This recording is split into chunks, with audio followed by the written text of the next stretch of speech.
How you guys feeling? Oh, you can do better than that. Savannah, how are you feeling tonight?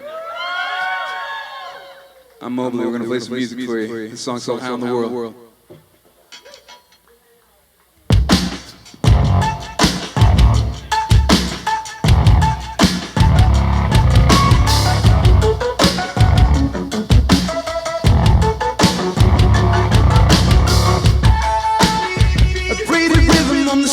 On the center, something luminous and frightening. Run up your colors, be the thing you couldn't let us see. We are civil in the breaking is the fighting. When the fever breaks, I hope you make it go there. When the fever shakes, I hope it doesn't leave you cold.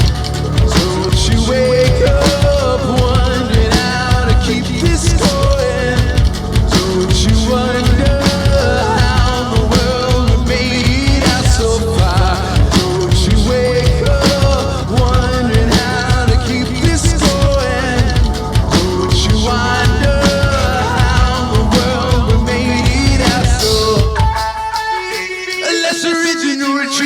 I'm bloody by the blows of those who fight me. But if they cut me deep, I'll be the lie, you'll be the thief, I'll be the animal you'll taste it when you bite me. When my fire fades, I hope I made it go there.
You guys feeling all right? All right, we're going to keep it going. This song's called Cold War.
But I won't go wasting another word on some time short scholar with a straight point collar.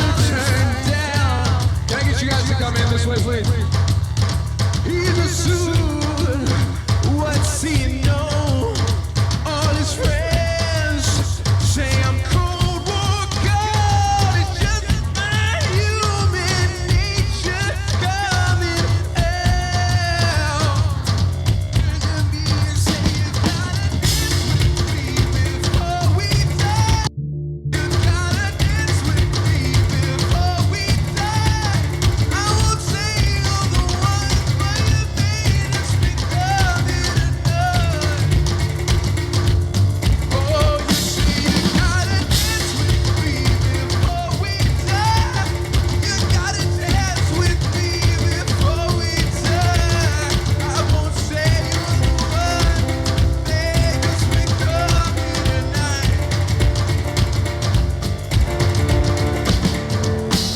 I love Baptist in the bell tower tonight, more or less more of the same. Give no quarter, but the bell loves the pain. She told me, say you gotta dance with me.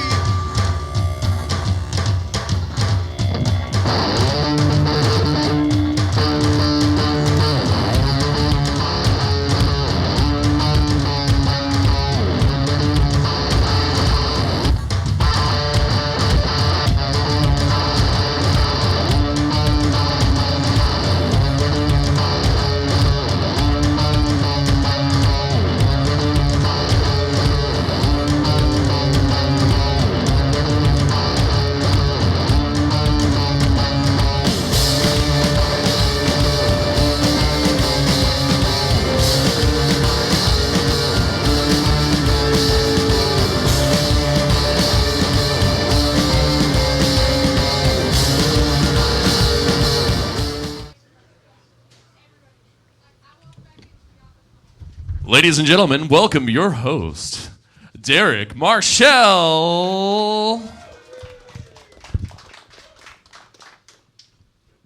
How's it going, everybody? I'm Derek Marshall. Welcome to Comedy Planet. Okay, you guys can make a little bit more noise than that. Welcome to Comedy Planet. Give it up, give it up, give it up. Thank you. We do this every first Saturday, and I am happy you guys are here. All right, now always, whenever I start this show, I always like to test my audience. Really quick, I need to find out my type of audience. How many people in here have flip phones? Give it up. Next tell. Next. Okay, just me? All right. That's real cool. I like to let everyone know this. If you have a flip phone in 2016, your life didn't turn out how we both wanted it to. It's a terrible thing. It's awful. Just, you need to know this. If you're at lunch and someone pulls out a flip phone, you know y'all aren't getting separate checks. I lied to you guys. I actually recently just got an iPhone, and it's pretty dope. I'm a big fan of it. The only reason I got the iPhone was because one night a girl tried to put her number in my phone and didn't do it because it was too much work. Okay. How many people in here ever been cock-blocked by T9? I know. You're standing there. Oh, your name's Anastasia? Okay, you just hit that 2 and that 6 47 times, girl. At the top of my contacts list now. Cool. This is another thing I always love to tell people. Do you realize that most of the big words you know how to spell you learn from porn? Really quick, how'd you learn how to spell interracial? Exactly. Spell it off the top of your head. I-N-T-E, 2 R's, facial without the F. Oh, yeah. Meanwhile, we eat at restaurants all the time. How about yourself? Spell restaurant right now. See, she can't even do it. She's still spelling interracial over and over again. Now, I don't know why a lot of women, they don't enjoy sexting. I don't know why, because you know your target audience. They're going to like anything you send. Has anybody in here ever sent a naked picture and just gotten back ill, gross? Nobody. No ladies in here. Meanwhile, fellas, that's the most stressful 10 minutes of your day.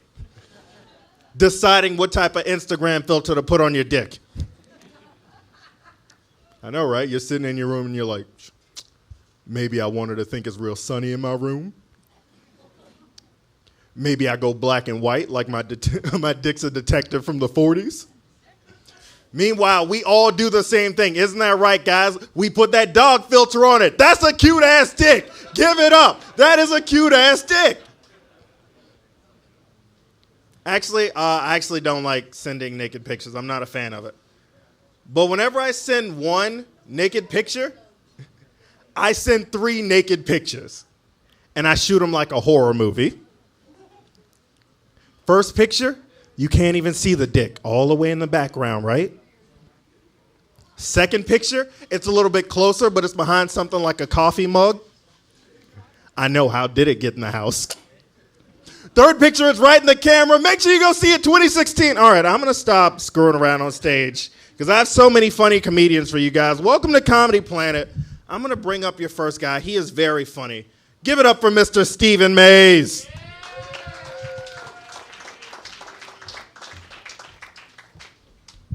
What is up, Wormhole? How are y'all doing? All right, y'all are already out of it, it seems. It's only been 5 minutes into the show. I see a lot of y'all are drinking. It's the weekend. Y'all are probably still going to drive. Please be safe. You don't want to get a DUI. I already got a couple of them. Last one I got was bullshit, though, because I knew I was too drunk to drive, so I let Jesus take the wheel. Yeah, but judging from the ditch I woke up in, he had a little more drink. It was messed up, though, because I watched him drink water all day. But you know him and his tricks. Cop found it about as funny as y'all did, though. Cop was like, oh, Jesus took the wheel. Where is he now, buddy? It's like, you haven't heard the word, bro? Jesus is everywhere. It's like, well, you can find him in the back of the cop car. I did. His name was Jesus. Real big Real Madrid fan. If you've never been pulled over for a DUI, let me give you some do's and do nots. Mainly don'ts. When you get pulled over, the cop will probably come to the window and say something like, sir, do you know why I pulled you over? Don't do what I did and just go, and then stick your hands down your pants. Because then they pull you out of the car because they think you're looking for a weapon. Which I was. Am I right, ladies? I can tell I've been drinking too much when I'm finger banging the crowd. I should probably work on the phrasing of that. After you get pulled out of the car, they'll hit you with something like, so you smell like alcohol. Again, don't do what I did and just go, better than weed. Nope. End up with Jesus again. Yeah, I ended up on probation because of that DUI. And I had to go to jail because my dick snitched on me during a piss test.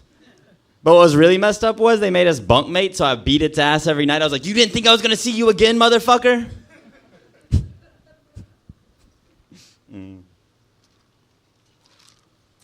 Have y'all ever bought something and you're like, I don't know why the fuck I paid for it, but since I did pay for it, I'm going to fucking finish it. It's awful logic for me. I'm likely to get a prostitute that turns out to be a dude. I'll be like, paid for it, so I'm going to finish it. Just not in my eyes, Daisy. So I'm originally from Spartanburg, South Carolina, guys. You've never been there. Spartanburg's nicknamed Sparkle City, but the only thing that shines there is moonshine and crystal meth. And I grew up in a really bad part, and my friends would only call me if they needed money. But they knew I wouldn't give them money for drugs, so they'd try to throw a curveball in there. They'd be like, hey, man, can I borrow $90 and a bowling ball? I'd be like, what? No, I'm not giving you money for drugs. They're like, no, I've turned my life around. Strikes, not pipes. That's the motto. I found Jesus in those alleyways. Has anybody brought up Jesus a lot in a bar and you're just like, I wish he would stop? Most of the time when somebody brings up religion, people try to change the conversation immediately. I watched a Jedi Master keep a girl on topic by bringing up religion. He was like, so you cheated on me? She's like, I don't want to talk about this right now. He's like, what do you want to talk about? Have you heard of our Lord and Savior, Jesus Christ? She's like, his name was Mark. We met at Arby's. He supersized my meal.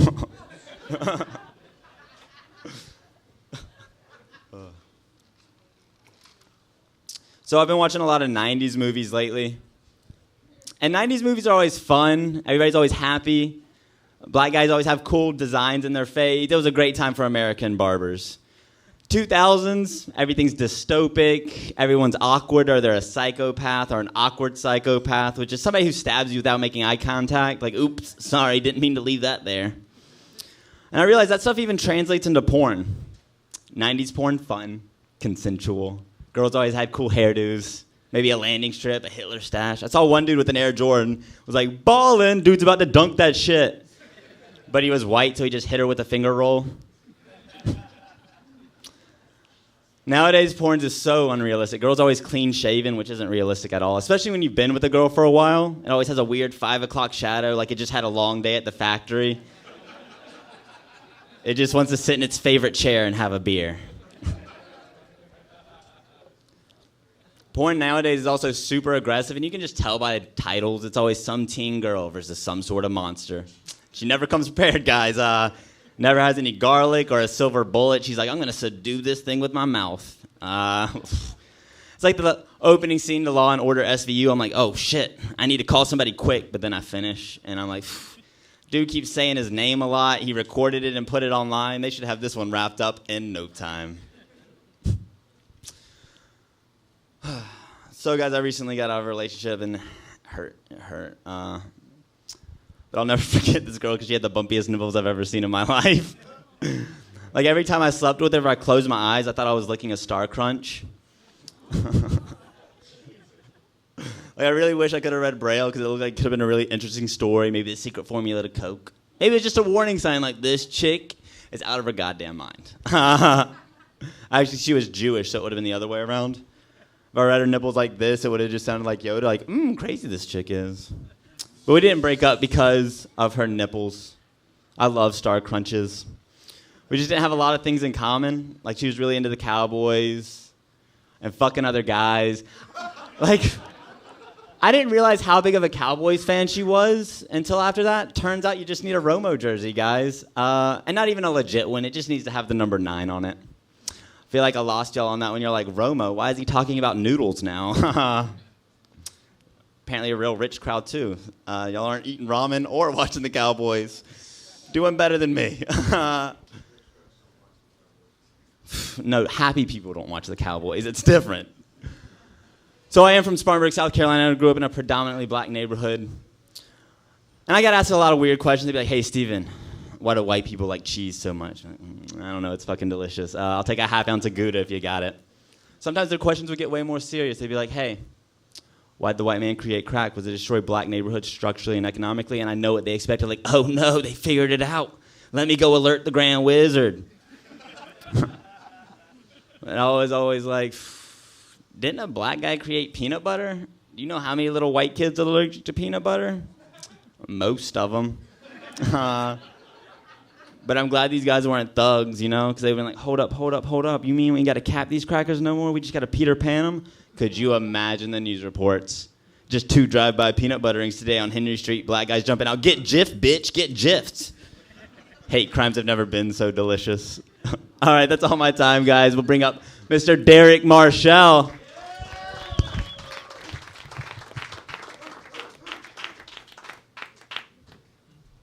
No Steve Mays, everyone. Give it up. All right. First featured comic for the night. Very hilarious dude. Came all the way here from Valdosta. You guys are going to love him to death. Give it up for Mr. Dave Nelson.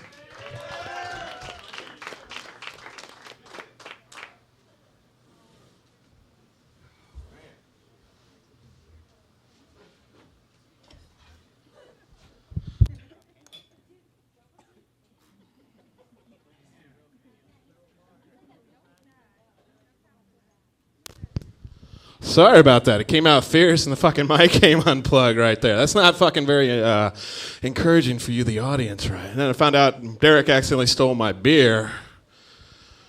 Accidentally, I know. Hey, what's going on? Starting out good. I like to start out strong, complain about somebody stealing my beer and fucking up the mic right there. Thank you, Derek, for booking me this. I'm sure you'll book me again. Oh, man. A little bit about myself. I used to be a college professor, but I had a moment of clarity.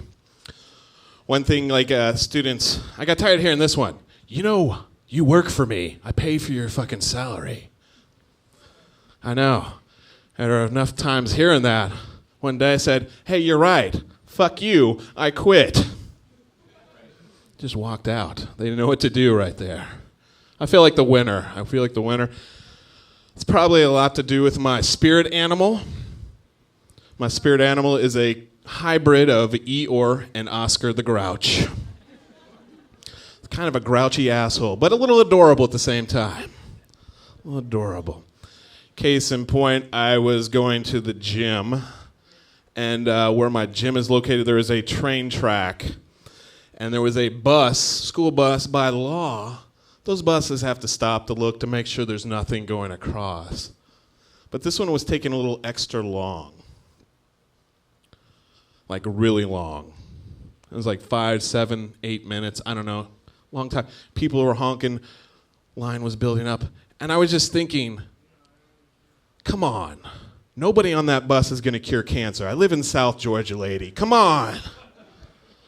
You know, I just got to get my reps in. Need to do that. I think of another moment. I was at the Holocaust Museum, not bragging, that's how I roll, this summer. And I was at the exhibit where they had the one of the train caboose thingies, I don't know the technical terms, that would take them to the Holocaust places. And this little blonde, cute girl, must have been like 5 or 6, ran up and went, "Woo, woo, all aboard." That's cute. I thought that was cute. I really did, and laughed at that inside. You can't laugh out loud. I mean, as I said earlier, I go to the gym and not bragging. That's what I have to do to maintain this, ladies and gentlemen. It's where I'm at in my life. Some people get like, why don't you order one of those videos you see on TV and it's like, do you want 6-pack abs? That's a little bit too intense for me. I'm looking for a video that's like, hey man, tired of adjusting your belt every time you stand up? That's the pace. That's the pace. Every weekend, I have to plan a trip to Home Depot. It's not something I look forward to because I know what I need when I go to Home Depot. I don't know if you fall into that category, but I don't know where anything's at the Home Depot, even though I go there every time. Every weekend, I'm there at the Home Depot. And it's inevitably going to lead me to a conversation with somebody. And they don't know where it's at either, but I learn more about the Illuminati every time I go. I'm like, hey, I'm looking for some self-tapping screws. I'm doing some drywall work. Like, did you know the Illuminati allowed Nickelback in this year? I'm like, get the fuck out. Which leads to inevitably understanding why Loverboy in '83 was indoctrinated into the Illuminati as well. I still don't get my self-tapping screws, but I feel like it's better than going on YouTube. A little bit more educational and face-to-face right there. Some of you may work at Home Depot and are offended by that and watch a lot of Illuminati videos. I understand. I think when I come to a place like this, or I go to a wedding, or I go to a party, I'm at the age now, young people, you might want to take notes. You got to look to see who's in the crowd, what's going on. Because there are certain people in there, they're not good people to hang out with. It's going to end up into like some bad life choices. You got to look, there's a certain sign you need to pay attention to. Usually they're Bud Light drinkers. And I say that because they're drinking not just one Bud Light, they're not drinking 2. It's usually about 10 or 12, and then that's going to lead to Fireball. And you people don't drink Fireball for the taste. You like the idea of drinking. That's really what Fireball is about. And usually after those Fireballs, it's going to leave some poor life choices. Like all of a sudden, you're online buying tickets to a Dave Matthews concert. Maybe you're in a tattoo parlor and you're like, you know what? Tribal sounds really good right now. Stay away from Bud Light drinkers. It's going to lead you down the path. All right, and be careful of that drum cage as well right there so the sound doesn't leak out.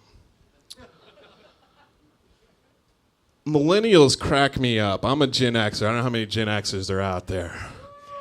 But tonight, I heard some Gen Ys, some millennials, worried about safety. I don't understand, like they have no cojones, right? They don't want to take chances. Like for a millennial, here's what taking a chance is for a millennial. They go to a Thai restaurant and they go, give me medium spicy. Living on the edge today. Taking some chances. You know what? Let's not look at Yelp first and just pick a restaurant at random. Let's go for it. You know the struggle's real, and we just got to let loose. I always students would come up to me when I was teaching, and they'd be like, hey, Mr. Nelson. I'd say, yeah. And they go, man, we're going crazy this weekend. We're going to a rock and roll show. It's supposed to be wild, dangerous. I'm like, well, what's going to be dangerous about it? Like, Kenny's feelings probably going to get hurt. He's sensitive, you know. I understand. It's because you can't say, you can't call, when I was in the classroom, the first thing, you couldn't call him out. You're like, come on, man, quit being such a pussy. Because they would report you, so I'd have to come up with alternative terms. So I'd be like, listen, Rumpelstiltskin. Calm down a little bit. I liked it because it was an alliteration. It was an alliteration. Oh, man. The struggle is real. It is real. I don't know where it's at, but I'm feeling it somewhere there. I don't know where you sit on the reality show spectrum, but I get to the point they're really good at making the obvious look really exciting. Like if you watch those ghost hunter shows, they're like, hey, this place looks spooky. No shit, it was built in 1852. It does look spooky. And then they edit it really weirdly. Like they'll be creeping around in those buildings, and then all of a sudden they're like, yo, bro, what's going on? Talking about the history of it. And shh, shh, shh. Do you hear that? It's a ghost. If it's a ghost, it probably knows you're there, so whispering's not going to hide from the motherfucking thing. You're not hiding from it at all. Are those Bigfoot shows? They're not on as much as they used to, but they always started out every one of those in a town hall meeting, and everybody's like, hey, the leaders of the Bigfoot hunters be like, listen here, all of you here, we thank y'all for coming out. We need to ask you a few questions. First one here, who here has seen Bigfoot? And every person in there raises their hand. That is the wrong question. The question is, who was high or drunk and think they saw Bigfoot? That is the reality. No one sees it while they're sober. Or if you watch those pawn shows, they'll be the obvious question. Someone will bring an object in. They'll be like, looks like you brought us a guitar. Let's evaluate it. It's a guitar. So they state the obvious over again, and you're like, no shit. And then people, the joy is this is only worth $5. You're like, oh, damn you, Pawn Stars. Damn you, man. Whew. My dream job, other than doing this, believe it or not, is I would love to be a docent at a national park someplace. Because I just love making shit up. I love just messing with people's heads. And working at the Alamo. Come in and be like, listen up, folks. Thanks for coming out to the Alamo. I appreciate it. We're going to start out the tour here in this very important room. Significantly history, some of you may know what happened here, because in 1972, in this very, very room, is where Eleanor Roosevelt, Sammy Davis Jr., and Elton John signed the Declaration of Independence. And on top of that, they worked and created the song Philadelphia Freedom. The very, very, very song that motivated the Rough Riders up San Juan Hill, where we knew Saddam Hussein was hiding.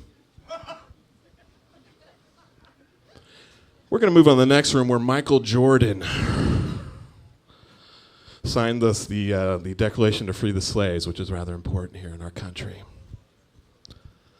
And I would take those kind of same skills and apply them to the classroom, because it was fun to mess with students, because they worried all the time. So I'd come in some days because they wanted us to relate to students. You got to relate, and there's a generation gap. So I'd be like, all right, what worked for me? After school specials. So I'd be like, hey kids, let's rap. I know a lot of you think your old professor up here is a little this.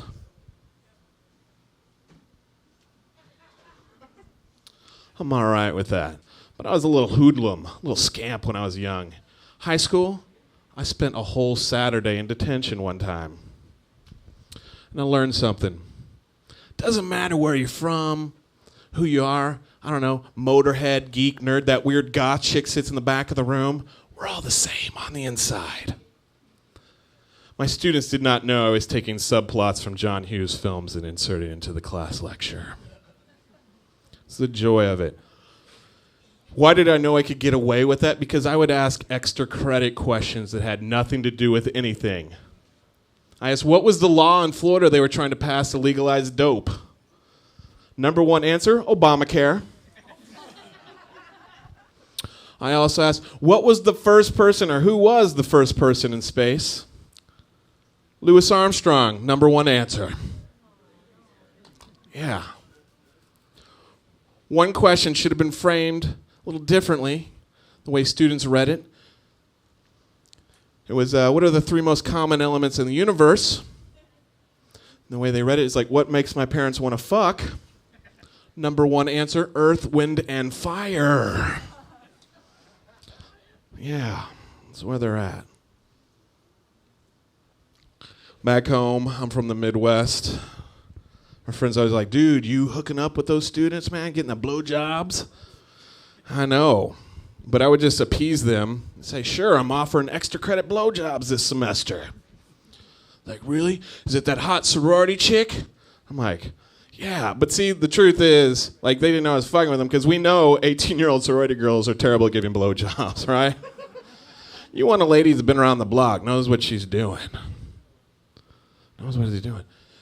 The irony of it is I would have to, if I did offer that, I would have to offer it to both the ladies and the gentlemen for equity standards, right? And that's where the A blowjob would come from, ladies and gentlemen.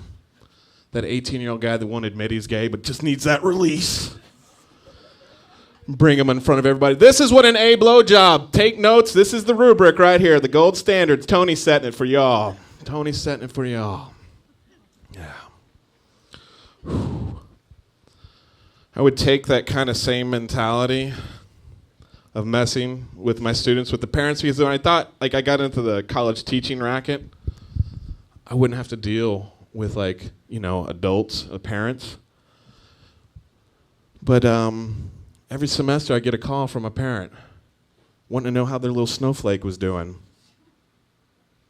And I would say, let me tell you about this, Mr. Johnson. Amber is terrible at giving blowjobs. But on the bright side, your son Tony's pretty damn good. Thanks a lot, guys. You've been great as an audience, and stick around. Thank you very much.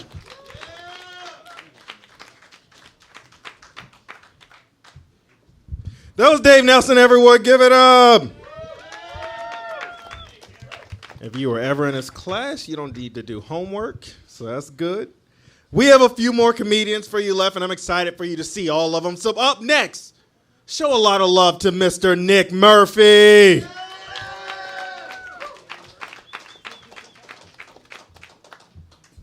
Thank you, guys. Thank you. Give yourselves one more round of applause for coming out tonight.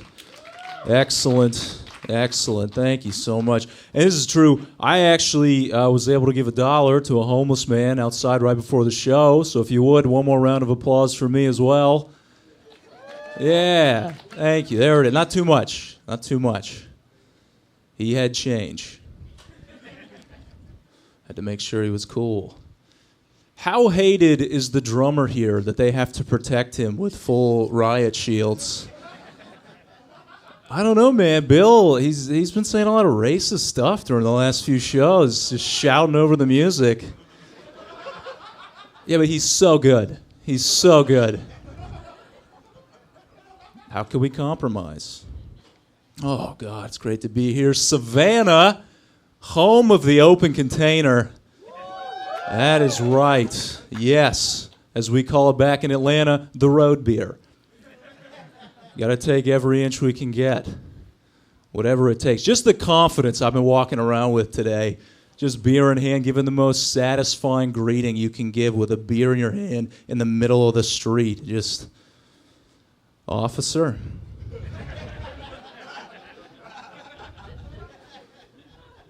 Can't do that shit in Atlanta. No, sir. I got to be honest, I got a little excited. I did. I got a little ahead of myself. I had some road beers on the way down here. Got pulled over. That's never good, right? Guy just looks at me. Where are you headed, son? Confidence. Let me just say that tonight. That's how you make it in this business. Translates to real life, right? He asked me that. Where are you headed, son? I just looked right back at him like that was the dumbest question you could have asked me. Savannah. Look at my driver's license. Have a good show. I didn't even tell him I was a comedian. He just felt it, you know? Have a good show. We'll see you down there. I love doing this, man. I love doing comedy. It's a lot better than what I was doing last night. I was doing trivia night. You guys ever do trivia night? I can't stand that shit.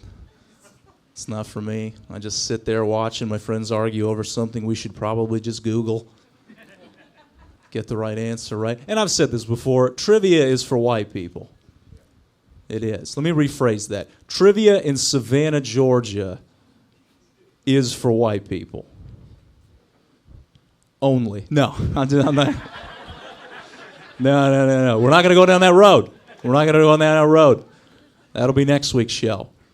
I recommend you come to that one. I don't know what I'm going to say yet. I don't know where I'm going to go from there. Excellent. Yeah, and you guys did well with that wormhole, I got to say. Some crowds I've been doing that with now recently, it's a little bit weird. Over the laughter I can hear in the front, I'll hear one or two in the back just going, hell yeah! Keep them out! That's not the message I'm trying to send. I'm just trying to tell jokes up here. It's not for me. I just got back from Europe. I don't need to be sending that. You're ahead of me, sir. We're going to get there. We're going to get there. I did just get back from Europe. Beautiful. I was in Croatia. No need to Google it. It is there. It is there on most maps. Excellent service overseas. I was not prepared for that. Excellent. I've had excellent service here before, too, but over there, just everywhere, in restaurants and things like that. Waiting tables is like a profession over there. What I mean by that is they like take classes, go to school for it. Has a lot to do with all the languages that you need to know. You got to interact with a lot of different tourists, a lot of different places. It's very interesting. Of course, there are kids going to school to be waiters and waitresses here in the States too. They just don't know it yet.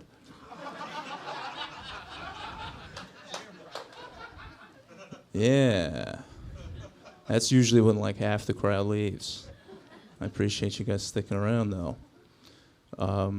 But you got to get with the program over there because they know what they're doing. So if you don't have your order right, you don't know what you want yet, you get a little shaky, they're going to let you know with like a glance, or they're going to say something kind of shitty to you in their language, right? Which I can appreciate. If you deliver excellent service or better, you should be allowed, as long as you're not hurting anybody, you should be allowed to treat your customer base however you damn well please, right? That's what I do at my job. You should be allowed to do that. Like if you're a doctor and you figured out how to cure a broken arm in like a week or something like that, during the final consultation, you should be allowed to say something like, all right, so we'll see you for the operation. Fucking pussy. You just got to take it. He's the best. He's the best. I don't know who else to go to. I appreciate that very much. Very much. So, what do I do for work? What do I do at my job? First of all, I am not the famous Australian DJ that half of you thought you were coming to see tonight, named Nick Murphy, formerly Chet Faker. If you guys don't know who that is, don't worry about it. But apparently a lot of people said they were coming, which I'm assuming is why there's so many empty seats. He's not coming? All right, we're not going to do it. They thought that was me. It's kind of fucked up. I'm glad I didn't put my full name on the poster, Nick Michael Jordan Murphy. Have a line out the door. How's that even good? Is he gonna like shoot baskets? It's like a comedy show. I don't understand. I just want to be close to him. Just want to see him in person. No. I work in a pharmacy. I work in a pharmacy in a Kroger in Atlanta that is nicknamed the Murder Kroger. I don't know if you guys have heard of that. Here we go. All right, here we go. All right, this is gonna be the next hour I'm gonna do on that. And it was nicknamed that, by the way, because somebody actually really in real life got murdered in that parking lot like 10 years ago, last week. Who's keeping score? But I work there, right? So I try to, assure people that it's just like any other Kroger you might work at where somebody has been murdered. In that nobody gives a shit. They don't care. They just keep shopping. They're not worried about it. It's just a nickname. So go figure. I'm in the pharmacy though. And it's pretty. It can get kind of mundane, a little repetitive, right? Doing kind of the same thing every day. Until a little while back, I got a text from one of my friends. It said, "Can men buy Plan B?" The oral contraceptive, right? And I perked up. I did. This is going to be a good day. This is going to be a good day. I got excited. And I told him yes, which is the truth. You don't have to be a guy or a girl. You don't need an ID. It's an over-the-counter product. You purchase it just like anything else you might get out in the store. But the problem with Plan B is that it only works based on how quickly you take it, right? With a significant drop-off in effectiveness coming after 72 hours. And my friend couldn't get it to his fiancée until 80 hours in. Yeah, they're not ready to have kids yet. They're not ready to be married either, but if he wants me to say that to his face, he could try coming to a fucking show of mine once in a while. But I digress. 80 hours in, right? Pushing it. Thankfully, though, by some kind of miracle, somehow my friend ended up one of the lucky ones. He wasn't the father. Oh, that is a fun one, isn't it, Wormhole? It is. I joke, of course. I'm kidding. He is here tonight. He is at the show. He is. So he gets to hear that one.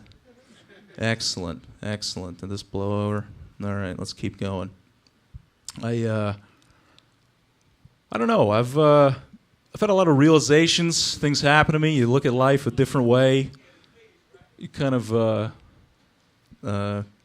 end up thinking differently. It's a way to grow as a person. It's good for you, right? I was leaving a party recently, and I'd been drinking a little bit, been drinking with a friend. We took separate cars, right? As we're walking out, a female friend of mine stops us. She goes, "Nick, you guys can't go." "Okay, you can go, but not your friend. He's too fucked up." And while my friend was stumbling a little bit, right, I know him. So I say, "Listen, he's been here before. He can handle it. It's all good." She says, "Nick, you don't understand. Okay, because I recently had a close friend of mine who passed away in a drunk driving accident, and we thought she was fine." And right then, she rolls up her sleeve and shows me a tattoo of her friend's name that she got on her arm to remember her by, right? Elizabeth. Or something. But that really sunk in.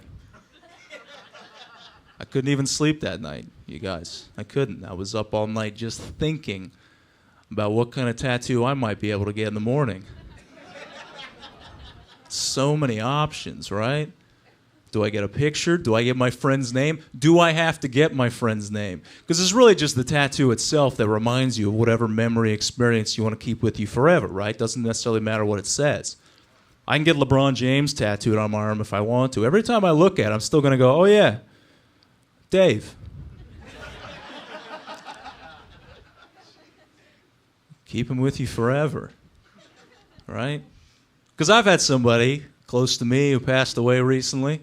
It's true, it was an ex-girlfriend, but it was sad nonetheless.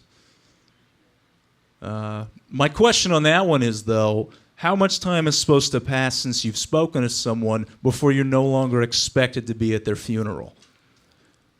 Because I hadn't dated this girl in over 2.5 years, right? But we got lunch together a week ago. Like, I don't know if maybe I hit the reset button on being expected to attend the ceremony.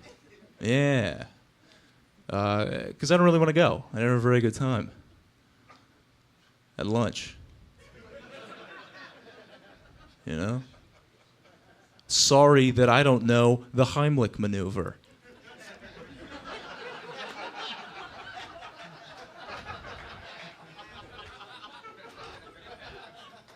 It is what it is.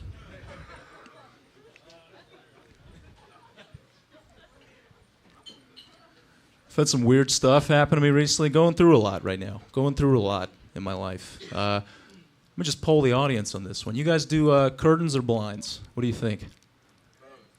Oh, you're not doing both. What are you talking about? None of them? We're going to come back to you. Curtains? You guys go curtains? All right. I don't have either. That's why we're coming back to you. I don't have either. What do you have? Nothing? You just fucking fuck it. Whatever. Do you agree with that, sir? Do you let that go? Fuck it. That's right. Yeah, no, they look. They look.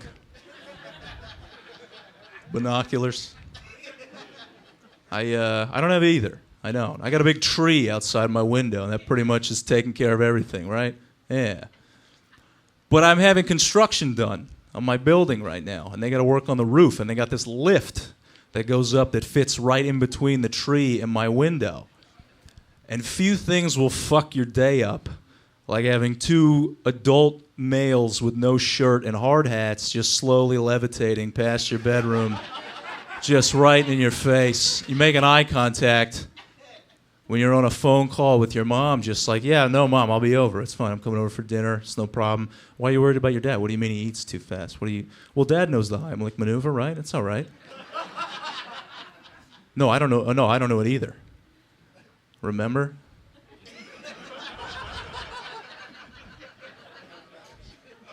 No, listen, I'll be there. Hey, hang on a sec.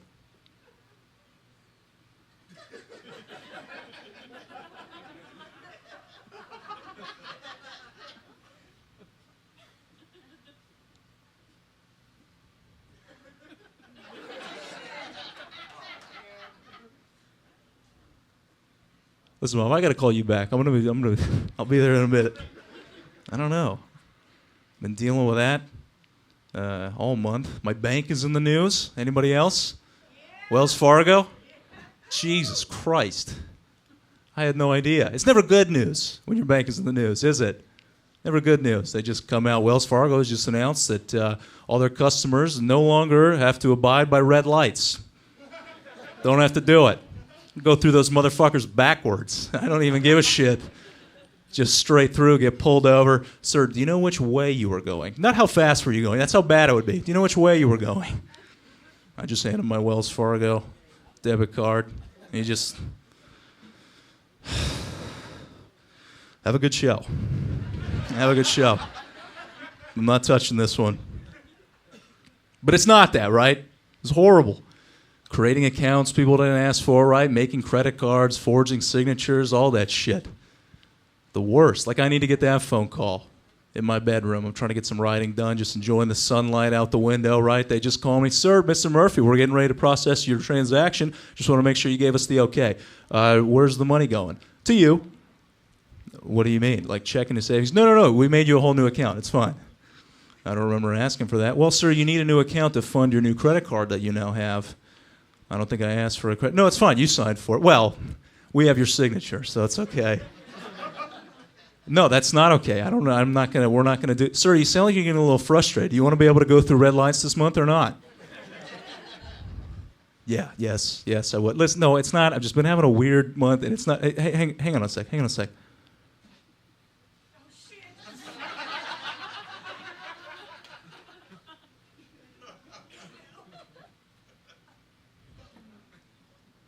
Listen, we got to talk a little bit later. I'll be right back.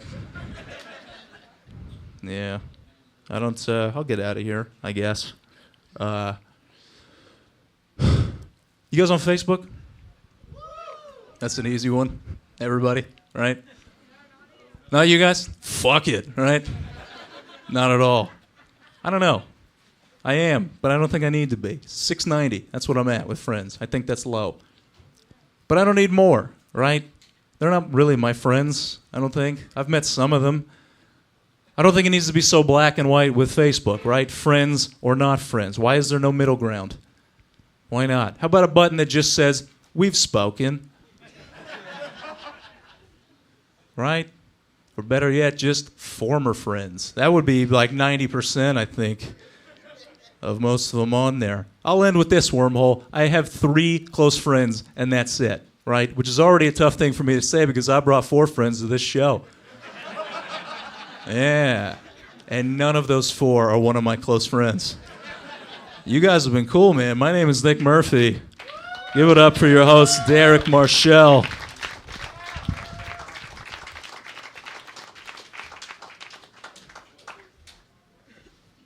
That was Nick Murphy, everyone. Give it up.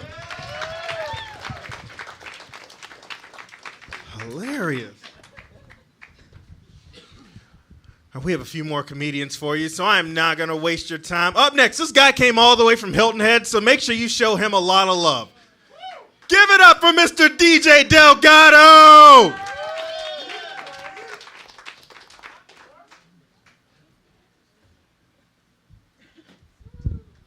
Wormhole, let me hear you one time. Now, before we get into things, guys, I want to ask you a quick question. It's going to seem like a dumb question, mostly because it is, but it's very important to me that I ask it, all right? And I'm going to ask you first, ma'am. How many 8-year-olds do you think you could take in a fight? I'm going to set the scene for you, all right? It's just you in a field and then waves of these little motherfuckers trying to get at you. How many 8-year-olds could you beat their ass? 2? All right, now understand, these are not battle-tested 8-year-olds, ma'am. You can jab them straight in the throat. They're not ready for that shit.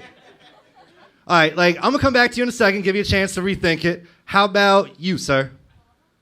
30? Okay, now we're getting better, an entire 3rd grade class. I like that. What's your plan? Yeah, for getting rid of them. You can't, send them to their parents.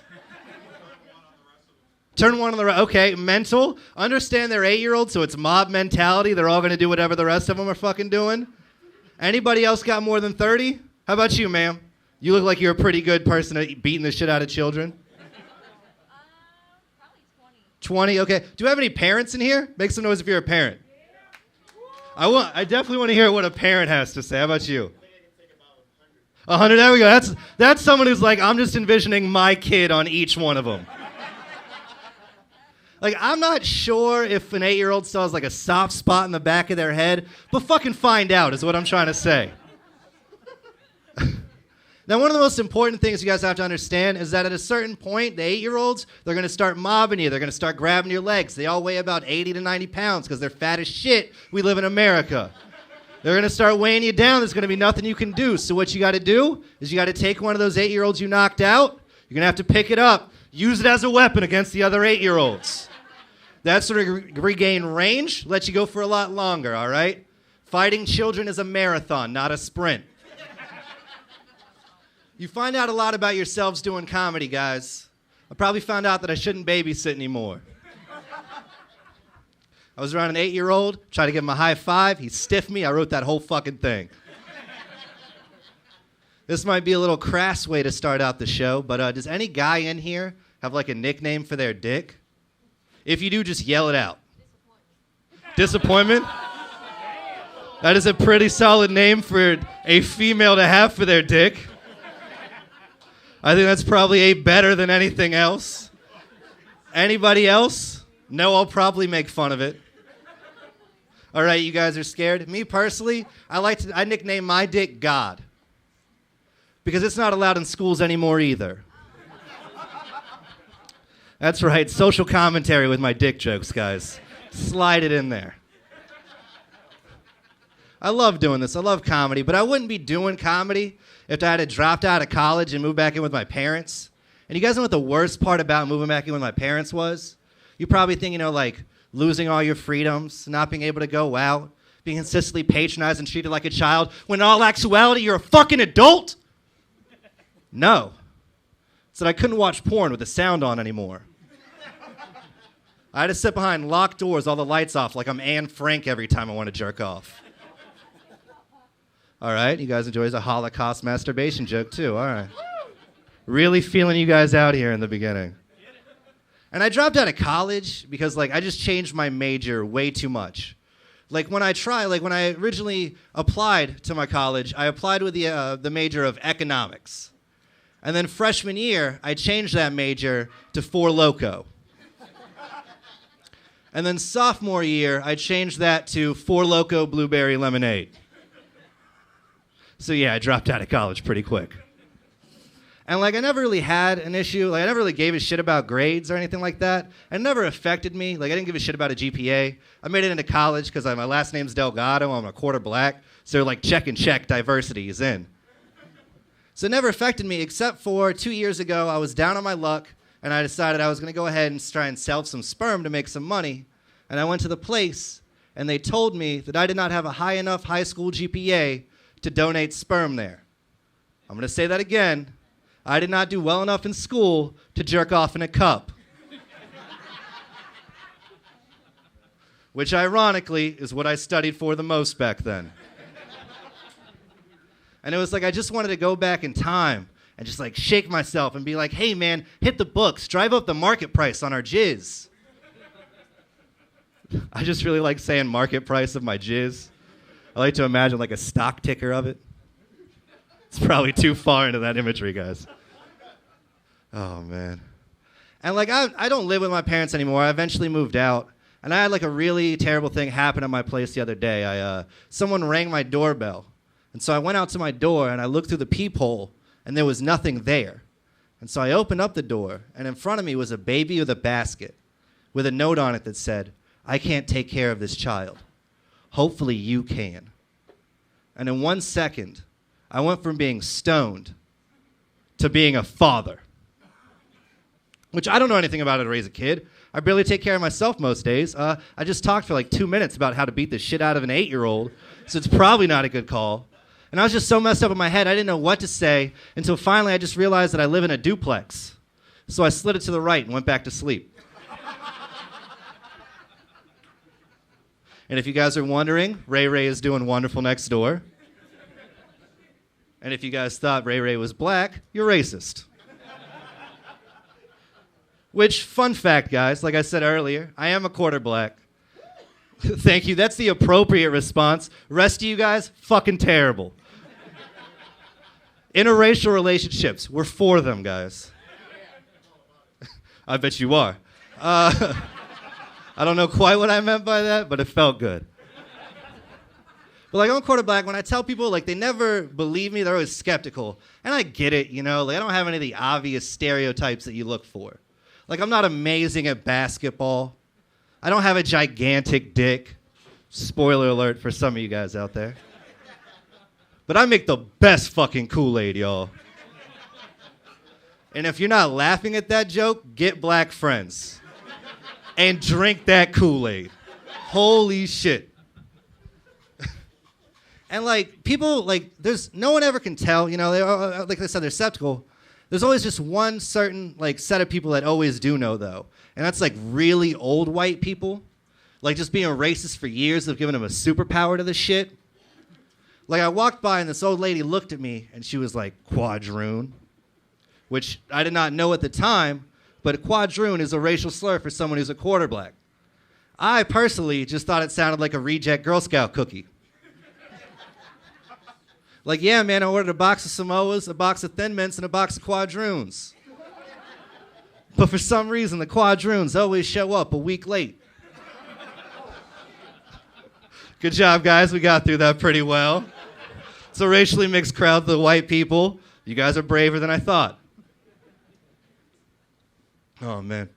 But, like, whenever I tell people, too, they always start treating me differently. And I've never gotten what the big deal about it is, you know? Like, I'm still 75% white.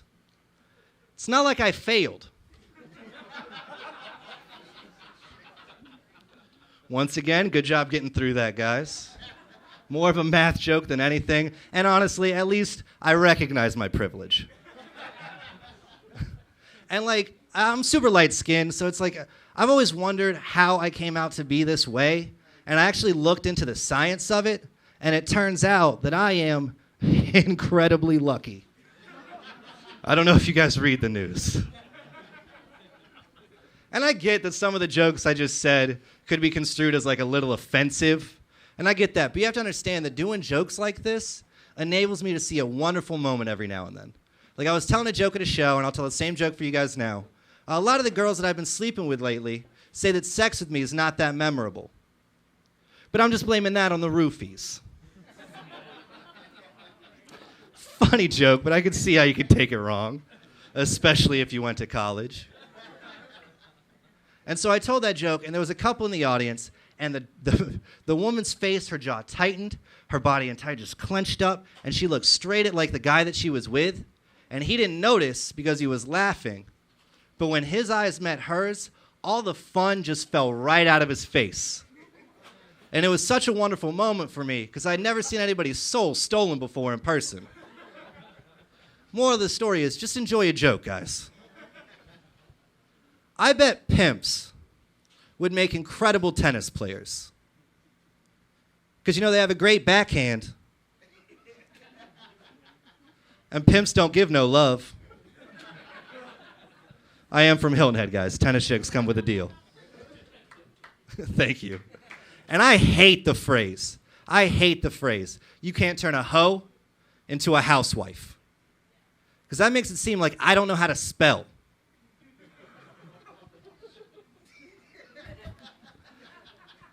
And I bet you that as civil rights leaders looked at the world today, they would be furious at how little we use water fountains.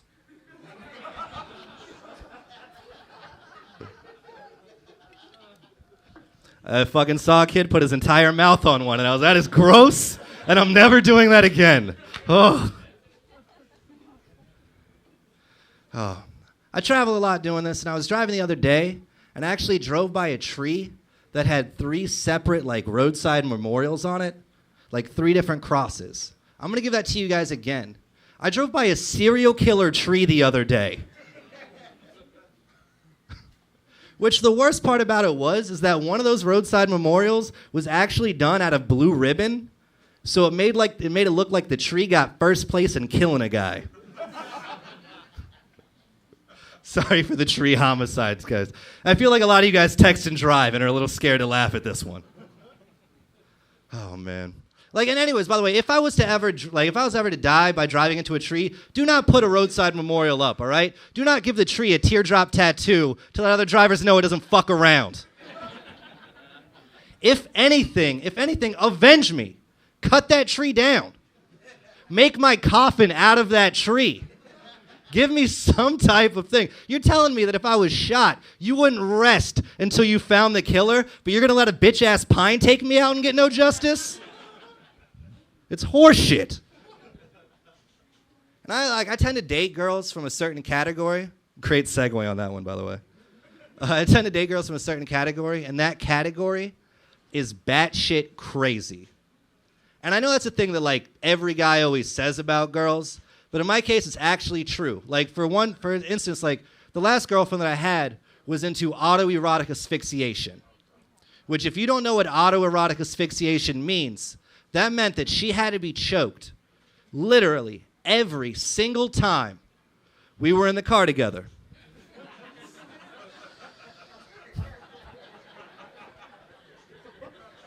Domestic violence. I always enjoy when someone's laughing and then they're like, Jesus. Oh, man. And then, this last girl, there was another girl I was dating. She was actually ended up being addicted to heroin, which sounds real rough.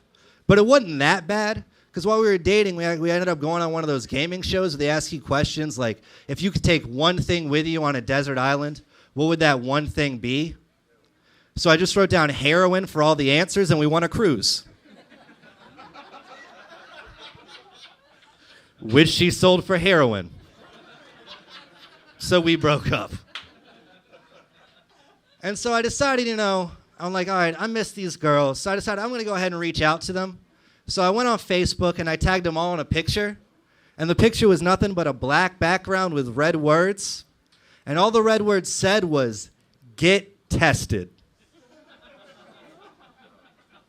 Which apparently is not the best way to get back in touch. Thank you so much. I'm DJ Delgado.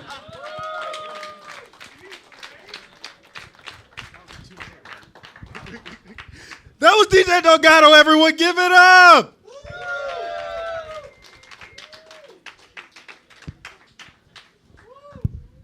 We have 2 more comedians left. Really quick, how are you guys doing right now?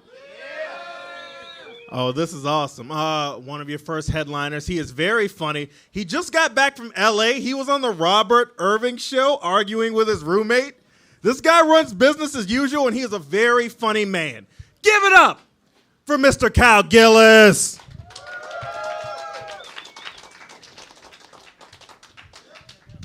How you guys doing? Doing good. You guys taking care of yourselves? Good. I'm taking care of myself. Trying to eat better. Trying to sleep more. I recently quit bleaching my asshole. No, that's for health reasons. Talked to my doctor. He said I might be going third eye blind. Okay. That was to feel out the audience. Feel out where you stand on a couple of things. I know what I look like, and that's the best hacky sack player in the whole trailer park. I get it. Know what we're working with here? I'm a long-haired dude. When you're a long-haired guy, old people try to relate to you in crazy ways, man. Old dudes always come up to me and they say, hey, man, I used to be just like you. I used to have long hair just like you. What a strange way to relate to someone, man. Like, hey, dude, we used to have something in common, but not anymore. I fixed it. This guy came up to me after a concert. He's like, hey, man, I used to be just like you. I used to have hair down to my fucking dick, and I cut it off and gave it to charity. I'm like, hold on, man, hold on. Hold on. You mean to tell me a charity took your dick away? You gotta warn me about which charity this is, man. What charity is out there begging for dicks? I'm a young man. I'm so young, Metallica has sucked since before I was born. Only my 90s babies will know that feeling. That's only a controversial statement because of my haircut.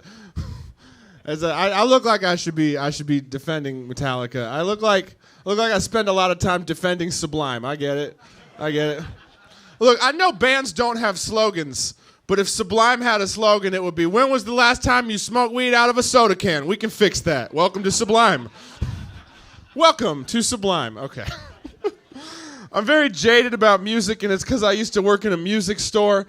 I used to sell guitars, and when you sell enough guitars, you come to realize either music is not art anymore, it's just entertainment, or stupid people can make art now. One of the two is what's going on. But I used to have these guys come up to me, and they'd be playing a ZZ Top song on their cell phone, and they put it right in my ear, and they go, hey, man, I got a 1959 Les Paul guitar, and I'm trying to make it sound like this tone. How do I do that? You try recording it on your phone and playing it back at me while I'm eating lunch? That seems to be working great for Billy Gibbons. That seems to be doing wonders for his tone. I'm very just disgruntled about music in general because every 30 seconds, like on the 30 seconds, I remember that at one point our country let the Spin Doctors on the radio, and that's not okay. Good, you guys don't remember who the Spin Doctors are. That's great. That's a great joke to not get any recognition on. If I had to choose one to not resonate, it would be that one. No, Spin Doctors were back in a decade when white people were allowed to scat sing on the radio. Black people stopped doing that in the 30s. We were about 60 years behind on that. And do you know what happens if you play scat singing backwards, that skibbity bop bop shoo wop backwards? You hear that backwards, it whispers in your ear, hey, $60,000 in debt is perfectly reasonable for a pottery degree. Follow your dreams. And people wonder why people my age are entitled. We're brainwashed. Brainwashed, I tell you. I think it's bullshit. That you can scat sing in music. You can go like, all right, song's about to start. What are the words? I don't know yet. Shebang, shebang, wham, lam, ding dong. I can't do that right now. What if I just open with that? Hey, Derek, thanks for having me on the show. You ever been going to the store and shoo wop, shebang, shebang, bang? If I was on Def Comedy Jam, I'd be like, you know how black people skip it a bop like bop, but white people, we skip it a boop like free jazz. All right. Oh, man. That joke is only offensive if you speak scat sing. Any of you guys have a job you like? Shit, y'all are on vacation then, right? Isn't that funny how that's a measure of a good job? I like a good job that lets me get away from it every once in a while. I went to college. I was a business management major, and I dropped out as a fifth-year sophomore. But I learned a couple of things. And in Economics 101, they teach you something called the sunken cost fallacy. And the sunken cost fallacy says, if you're doing something and it's not working out, fuck all the money you just put into it. Cut it off, man. Cut it off. And they shouldn't have taught me that in the first class. They could have gotten so much more out of me, son of a bitch. They could have rode that one for like 3 years before they let that gem out. But I dropped out, and I dropped out of business management school, and then I got a job as a small business manager. And I'm like, shit, we moving up in the world now. We eating, fam. And then They told me before they told anyone else on the staff that our investors had pulled out and the Atlanta branch was going under. But I wasn't allowed to tell anyone. So I became the captain of the Titanic. He said the captain of the Titanic got to go on the loudspeaker and go, "Iceberg, iceberg, women and children first." I don't know why I made him sound like a concession stand worker. "Iceberg, $10.99. He was a lettuce salesman or something. I had to go on the loudspeaker and go, "What are you going to do when we get to New York City?" "I'm going to a jazz concert and not the bottom of the ocean." Okay. It's not where we're going. No, sir. All right. So I've been going to job interviews. I've been applying for jobs. I've been going down the list of places that hire registered felons. I don't even have a felony. I just think if you'll hire criminals, you'll hire someone with a mustache, I think. Yeah, it makes perfect sense. I've been going to a lot of job interviews and then just realizing halfway through that I don't want the job, but I finish the interview because it makes me feel like one of the popular girls. To just listen to someone outline your future together and be like, "No, thank you. I was just here to feel good about me." And I got to the point where the guy's like, "Yeah, we'll start you out as an assistant manager making $8.75 an hour." Ooh, $8.75 to be in charge of adults. I thought I was the comedian, but you, sir, have got jokes. You got jokes. They're so spicy. Hey, did you know this fact that if you apply for a job at a pizzeria and they're paying you less per hour than the cost of a large pizza, it is your job to steal as much as you can fit in your pockets? I just made that up. Just made that one up. So clearly I'm great at job interviews. I can tell you this. If you go to a job interview, you should wait until you leave the manager's office before you clean your fingernails with a knife. I know that now. They may think you were a little too knifey to be their cashier.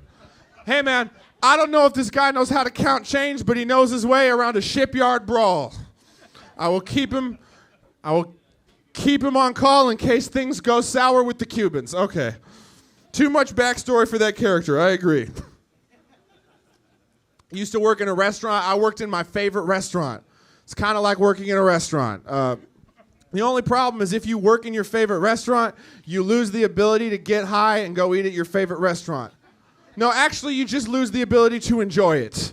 Because you'll be sitting there and you'll be thinking, "Oh, man, everyone from work is going to know I'm high. I need to eat these chips faster." You know, like a sober person does. Just eat all the chips in one breath. Like a sober person would.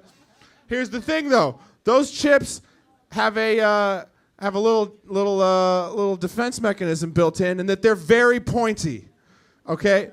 And here's the thing with Mexican restaurants. There's two kinds of Mexican restaurants. There's the ones that give you the chips for free, like they want you to be there. And then there's those nickel and diamond cheapskate motherfuckers trying to charge you for chips. And I'm not going to stand for it. It's bullshit. This lady knows what I'm talking about. And if you don't, you need to get with the program. Fuck Chipotle. Fuck anyone acting like chips cost money. And here's why I know that's wrong. Because whichever restaurant made chips made them for free. And you can tell because the pitch meeting went something like this. "Oh, man, these chips you made are delicious. People are going to eat 100,000 of them. How much do they cost?" "Nothing." "Ricky, you're going to bankrupt the whole operation." "Well, hold on, let me finish. They're going to be sharper than razor blades. If they go faster than 1 a minute, it's going to be a massacre."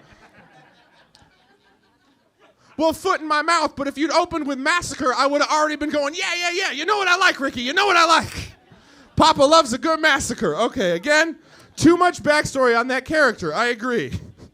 These are my vignettes. Y'all ready for Hillary? Oh, fuck you guys. Fuck you.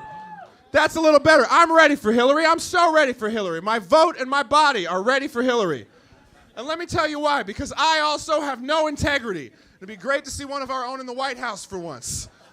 People with values have run this country into the ground. Give me liberty or give me death. Who said that? A dead person. Say things people like to hear and you will be alive longer. Hillary knows that. I know that. Get with the program. Say things people like to hear. Sorry, I was just reading my set list again. Okay. Too self-indulgent. I agree. This voice in my head is really nailing it on all the commentary. Here's how I know I have no integrity. Here's how I know. This local magazine published a bad review of my friend's album, and I was like, hey, man, fuck creative loafing. We're going to write our own magazine. We're going to learn how to spell words correctly without the little red squiggly line. We're going to make opinions on things and convince people they're facts. We can do it. And then like a month later, they published a picture of me that was about that big, and in size 6 font, it said, Kyle is okay, go to his comedy show. I was like, hey, guys, you read this creative loafing magazine? It's pretty good. I like it for the articles. My friend was like, well, remember what they said about our band? I was like, yeah, maybe they were right, though. Like, if you learn more than 3 chords, then maybe your songs will be better. You got a career out of those 3? Learn a 4th chord. Okay, I agree. Too mean. Really. Voice in my head just killing it tonight, frankly. Not always so on point. Sometimes the things he says are downright frightening. We'll get into that in a minute.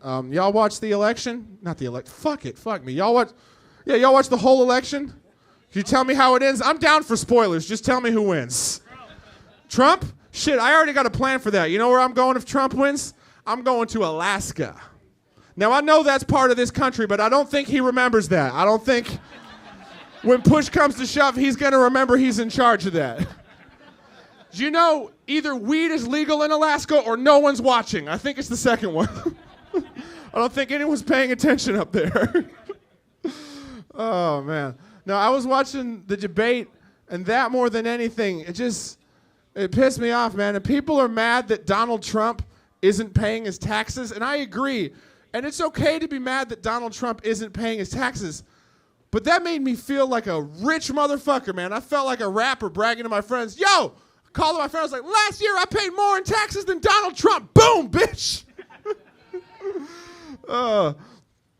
Here's the thing. It's okay to be mad Donald Trump didn't pay his taxes, but you got to be more mad that churches don't pay their taxes, because that's fucked up, man. The churches don't pay taxes. The buildings with stained glass windows the size of elephants. They don't pay taxes. I'm not talking about 8 people meeting in a YMCA at 7 in the morning on a Sunday talking about their faith and beating addiction. I'm talking about mega preachers baptizing people in suspended heated pools 30 feet above a congregation of thousands, playing Christian rock covers on $500 amplifiers with $5,000 guitars, strumming all 5 chords they know. Pay your taxes. Did the Bible not say, give to Caesar what is Caesar's? Last time I checked, George Washington is on all of my dollar bills, and this is his country. Pay your taxes. You can tell I'm poor from that joke because George Washington was the president I used to describe money. If I was a rich son of a bitch, I'd have been talking about Andrew Jackson. But I keep it real. I keep it real. I watched the debate because I was like, could I go out to a bar tonight, maybe see some friends? No, you know what? I'm going to have a quiet evening at home. I'm going to watch the debate. An hour of watching a man talk over a woman about something he's just guessing at. I could have just gone to a bar. Could have just gone to any bar. Buffalo Wild Wings, Chili's. It's fucking bullshit. Here's the thing. I get why people vote for Donald Trump. People want to feel safe. It's the same reason they own guns. People own guns because they want to feel safe. Libertarians own guns because they want to feel safe from the tyrannical government. What are you going to do when Uncle Sam's trying to take your ammunition? And my friends own guns because what if zombies are real? What if that happens? What are you going to do when zombie Uncle Sam is trying to take your flesh from you? Not over my undead body. That's why people want to feel, they vote for Trump because they want to feel safe, but they want to feel safe from something that doesn't even exist. Mexicans aren't taking anyone's job, man. If someone comes to this country and gets a job, sounds like he just got a job. You know, the thing you're supposed to do when you go to a country, hey, here's something fun. This guy's been in this country less than a year and he's got 4 jobs. You've been here your whole life and you got none. Just get off your ass. Try turning in applications. Lower your standards. Serve a hamburger. Been doing it for years, man, and I still look gorgeous. Anyone can do it. Anyone can do it. People are afraid. I don't know what they're afraid of, man. I'm from Phoenix, Arizona. When people tell me or they're like, Mexicans are going to get into our country. Hey, dipshit, they're already here. They're doing fine. They're everywhere. It's not terrifying, the thought of Mexicans everywhere. You walk by a person more than 3 times and they don't jump out and get you, it's never going to happen. They would have got you the first time because element of surprise. It's like taco trucks on every corner would be great because I live in Atlanta and I can't find a taco after midnight when my body tells me it's time for them except at Taco Bell. And I don't know if you've ever eaten there, but that whole organization is built backwards because their chef is asleep at the wheel and their photographer who does the menu pictures is busting his ass for a whole organization that can't keep up with him. You got a guy back there scooping beans, looking the other direction, fucking jacking off while folding tortillas, and then someone's got to walk in with a cannon and go, hold on, if you look at it this way, it kind of looks like people can eat it.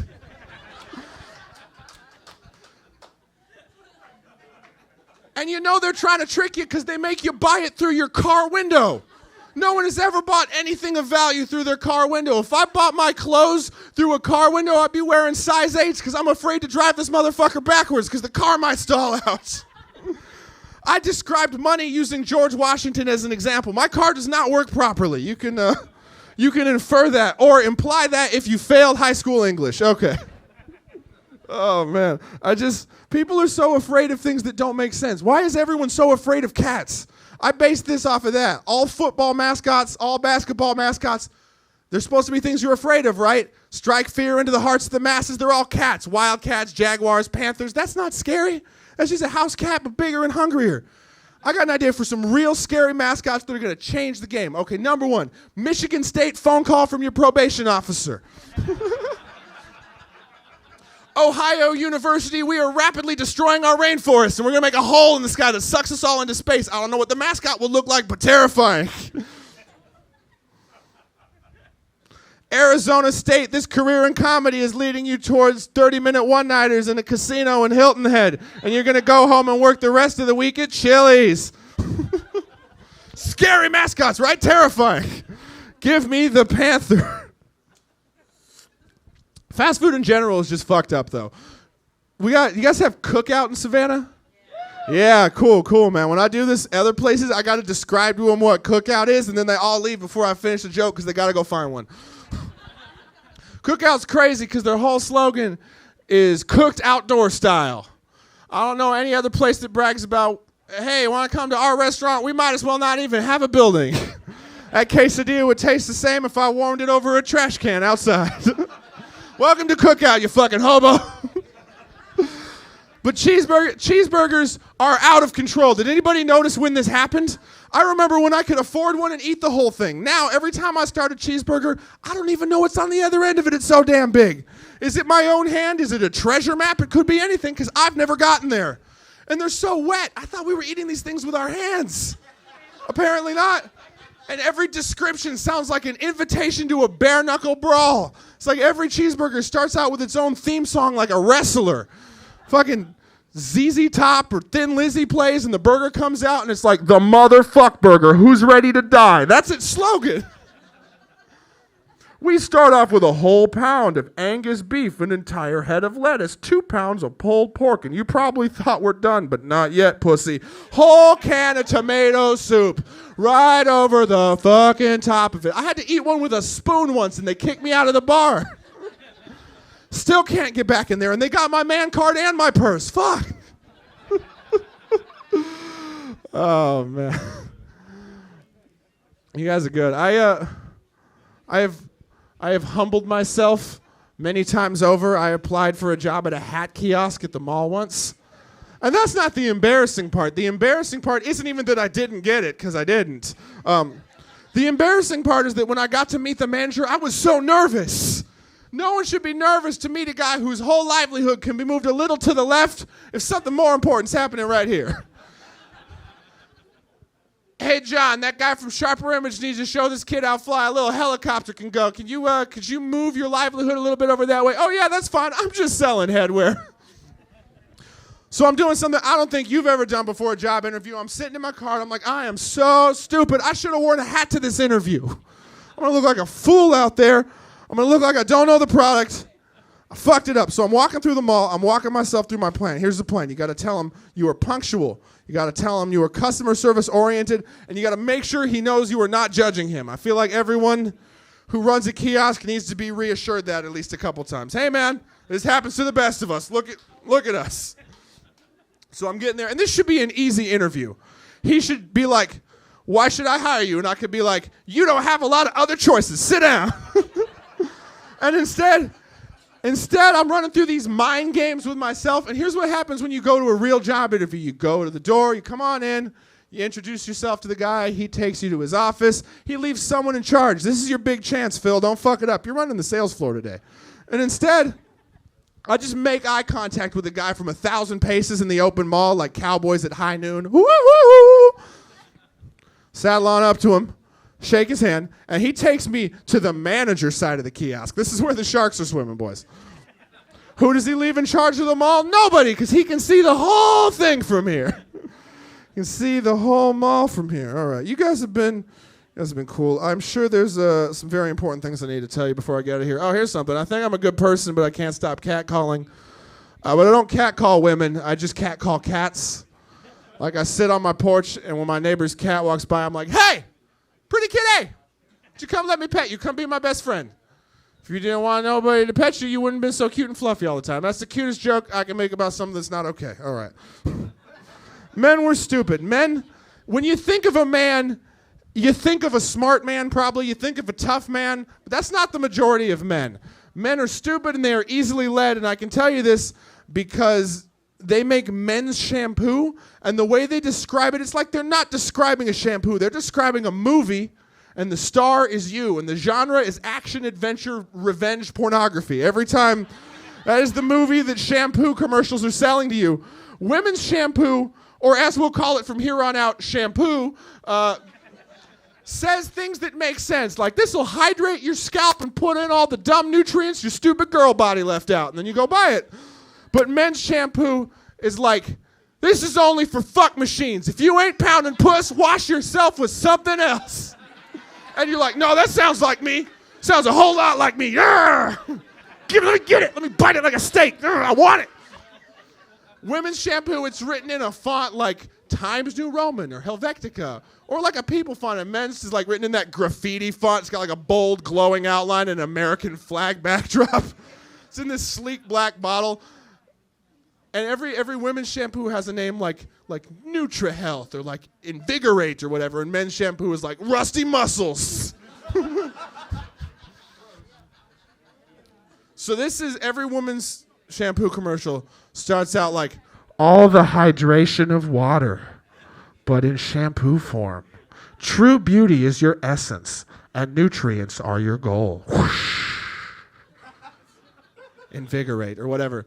Men's shampoo is like, hey, bitch, these hoes trying to fuck the ocean, and you and me, bro, we gonna ride the wave. And then the commercial just reached out and gave me a high five, and it was like, see you at the beach. Okay. Oh man, I'm looking for a clean thing to wrap this up on. You guys have seen about the best of it, frankly. Here's something fun. I married my cousin. It's not what you think. People say that gay marriage is ruining the sanctity of marriage. How? I became an ordained minister from a bar for $30 while hosting trivia. Marriage isn't sacred. Anyone can marry people. You know what's sacred? Divorce is sacred. Because me, with $35, can combine my sweet cousin Jessica with a man she's very happy with, but I've only met once and I don't know a thing about. Meanwhile, it's going to take a team of lawyers to just rip them apart. Ugh. So when I married them, I didn't own a suit. So I went to the Burlington Coat Factory, bought the cheapest one they had, and you can see pictures of me doing the deed, wearing the Trump collection by Donald Trump. Because I have no integrity. Thank you. You guys have a good night.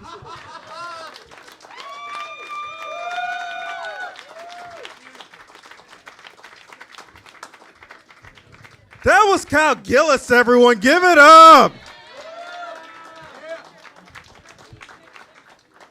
Oh, my God. He was so funny. You guys, we have one more comedian left. Thank you guys for coming out to Comedy Planet. It was so much fun. You guys are going to love your final headliner. Now, really quick, I want you guys to start making some noise right now. Start clapping. Start clapping. Start clapping.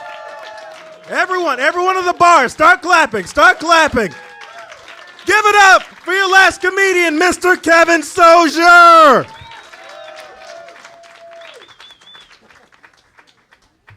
Thank you, Derek. Keep it going for Derek and all the comics you've seen so far tonight. Make some noise for him. This is a tall stool. This makes me feel like a little boy. This is Kyle size, this stool.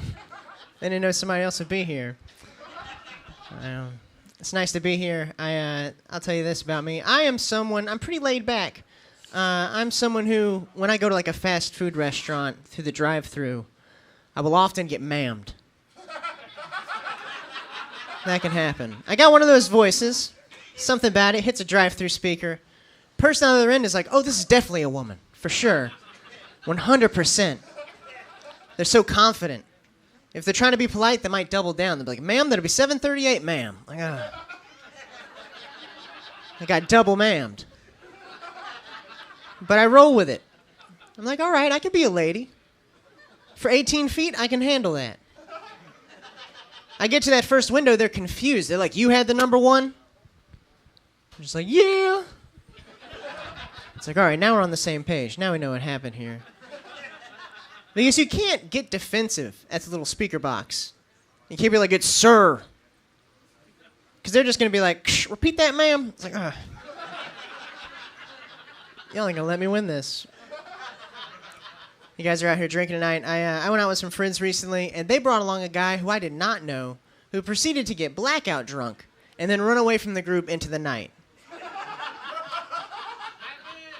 Sounds like we got a couple here tonight. Those guys, that was like that moment, that dude running away seemingly forever. That was the most I've ever related to those people who adopt like retired racing greyhounds. Because I imagine if that dog runs away, you're just like, oh, we need a new dog. Goodbye, dog. Safe travels. I got to go home recently to Mobile, Alabama. I live in Atlanta now, but I moved there 4 years ago from Mobile. And one of my friends, he got me high in my hometown for the first time. And the interesting thing about doing that as someone who's moved away is you realize, oh, this is what this place needed. I didn't have to go anywhere. He made me realize that sometimes people try and sneak their grandparent names by you. Like they're unique, they're embarrassed by them. I was like, what'd you guys do for the holidays? He's like, oh, us? We just went to the mountains, saw Gam Gam and Papal Dapple. What'd you do? What'd you get into? Who'd you see? Wouldn't allow me any follow-up questions. I just have to live in a world where we all have Gam Gams and Papal Dapples. We're erasing the existence of Meemaws and Peepaws. I hear Gam Gam and Papal Dapple. I'm like, did you visit a jug band for Christmas? I can hear the washboard now. I don't want to tell you guys. When I was home, I saw some family. Some of them, they're getting into like family tree stuff, like genealogy. I'm not really into that. It feels needy to me. I got enough family. I don't need to know who else is out there. Why are you scratching for that? Like every once in a while, some relative will come up and be like, Kevin, what's your second cousin's wife's father called? I'm like, that's just a stranger. Quit trying to be related to everybody, Aunt Dee Dee. Leave him alone. I know growing up, I used to think the terms like once removed, twice removed, I thought that had something to do with divorce. Like my parents broke up and got back together, so I was like, that's my dad, once removed.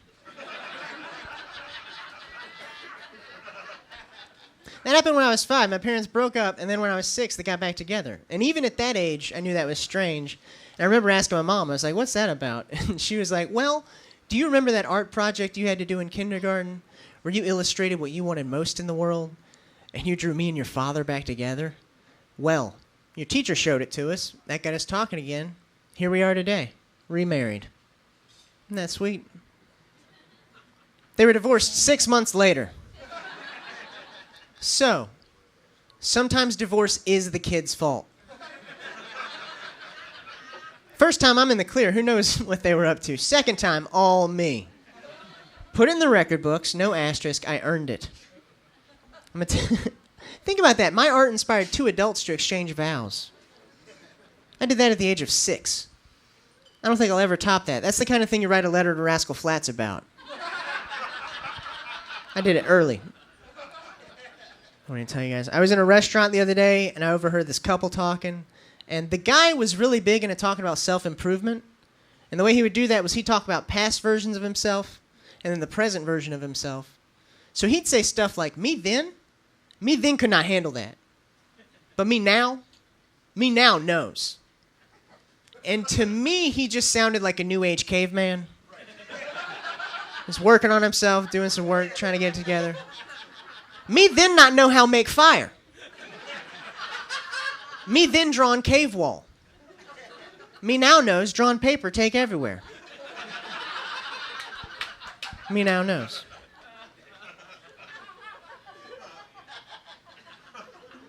I used to work in a barbecue restaurant, and that meant every morning I was the guy who had to light our smoker. And that meant every day I had to play this terrifying Vegas game of like opening it up and making sure there wasn't a dead body in there. Because that's what crime dramas have taught me as a low-wage employee. I can find a dead body at any minute. That's going to be my issue. I was terrified that I'd light that thing, and then 30 minutes later it'd start smelling good before I put anything on it. Find out I've smoked 3/4 of a missing person. Now I'm an accessory. It's no good. I used to worry about being outside sweeping up a parking lot, and like a limousine might pull up, kick somebody important out. And that's my problem. All I'm saying is just because you find a dead body doesn't mean you didn't have an afternoon planned. Now I gotta move my stuff around for this dead body. They didn't gonna help me dice onions. You people are telling me that if you were cutting your grass and you stumbled upon a dead body, a little bit of you wouldn't be like, I got half a yard to do. I know you can relate to me on this.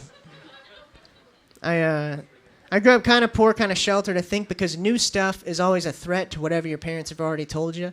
You're looking at a guy who for 15 years thought jambalaya was white rice, tomato paste, and cut up hot dogs. That flavorful Creole entree, which is white rice, tomato paste, cut up hot dogs. That was the world I lived in, because that's what my mom made and that's what she called it. But when I was 15, I took a trip to New Orleans. I came back home. I was like, hey, we need to talk.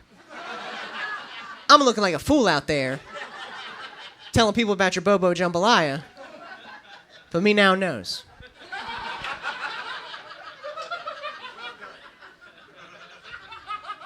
See, I worked at a barbecue place. I used to work in a really tall building in Midtown Atlanta in a cubicle, and I hated that, if only because every day there was this hawk that would fly by and, like, tip a wing at me. Real majestically, almost as if to say, hey, Kevin, remember freedom? And I'd be in there typing like, yeah, Hawk, I remember freedom, but I gotta pay rent. You live in a nest. It's real easy to be a free spirit when you're just sitting on a bunch of sticks, isn't it, Hawk? I think I know what happened here. I think I scared some of you guys. A lot of people afraid to tough talk a Hawk, not me. Know that about me. I lost that job recently. I should have seen it coming. Spending too much time yelling at animals. They don't like you doing that on the clock. I really should have seen it coming because we were doing performance reviews, which if you don't know what that is, a performance review is when your job asks you to explain exactly why you should be fired. It's a time-saving measure. That we don't want to figure it out. You tell us. What you been up to, Kevin? You start filling out. You're like, I should just get out of here of my own accord. You don't need to call security. I know where I'm headed. And also, I'm pretty sure when they ask you what your 2017 workplace goals are, your answer is not supposed to start, fucking,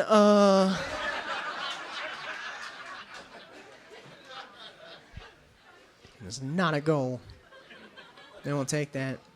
When I lived back in Mobile, I used to be a cashier at a grocery store, and for the most part, that was fine. Our managers required us when we made change for customers, we had to count the bills out on the little check writing table, just because it's more sturdy. But sometimes black customers would get offended if I didn't count money straight in their hand. My assumption is they think I'm racist and I don't want to touch them, which is a very tense situation. So what I would do was, in order to alleviate that awkwardness, I'd count the bills onto the table like I was supposed to. But when it came time to give the customer their coin change, I'd place in their hand and then daintily drag my fingers across their palm. Just to get the point across, hey, I'd totally touch you. Because you can't say that to a person. Hey, I'd totally touch you.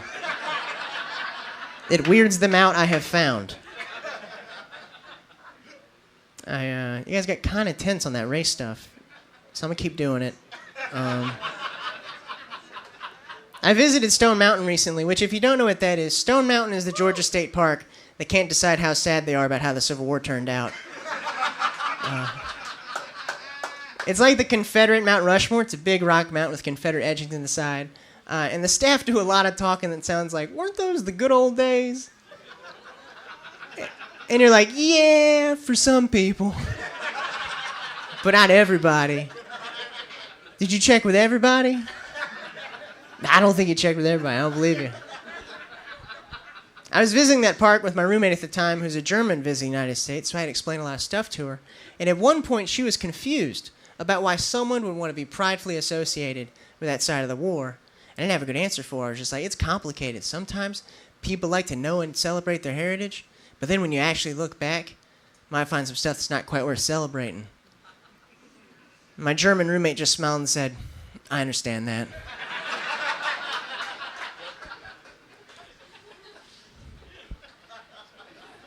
Have you guys seen where these these Samsung phones have been blowing up in people's faces? Oh, yeah. This set's sponsored by Apple. This is what I tell you now. I need to pursue a sponsorship for this joke. But I saw that these phones have been blowing up, and I used to plug my phone up and lay it right next to my pillow when I went to sleep at night. But now that I know that's happening, I stick that thing right in my mouth. Propped open like a doorstop. Take me to the next world, phone. I'm ready to go. Some of y'all don't want to die, so you didn't think that was funny. That's a personal struggle. Let me see. I was bullied in high school by this guy named Cody. Cody, he was really big into giving people what he called Hertz Donuts. Which, what that is, I hear some familiarity. I'm sorry, you're a survivor. A Hertz Donut, what that is, you walk up to somebody, you say, hey, would you like a Hertz Donut? If they're curious, they say yes, and then you punch them in the shoulder. And you say, Hertz Donut. Bullies love wordplay, for some reason. That's what I found. But one day I was ready for him. So I said, hey, Cody, what's it like to grow up without a father? It hurts, don't it? Then Cody beat my ass. Fair is fair. But as he walked away, I said, Cody, that's not going to bring your dad back. And now we're best friends. That's how kids settle conflict. They cut deep. Kid friendships get stronger when you break them. They're like collarbones. That might not be true about collarbones. I'll level with you. I'm not a doctor. Microfractures? No. Let me see. My roommate has been mad at me. It's starting to get a little colder in Atlanta. I wore this sweater for no reason. I thought I'd be real chilly over here, and so now I'm burning it up. That should have just stayed up here. You guys don't need to get to know me that well. I wonder if he's comfortable in his sweater. No.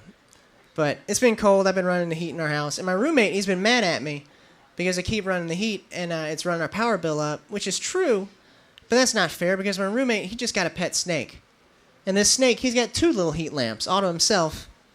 That ain't fair. I'd get yelled at if I let it get above 68. My roommate, he wants me to be more involved with this snake that we're apparently co-parenting. So he's got me doing stuff for it. He's like, go check the snake temp. What's the snake temp at that snake tank? It's hard to talk in our house. I checked it out. Snake temp was 84 degrees.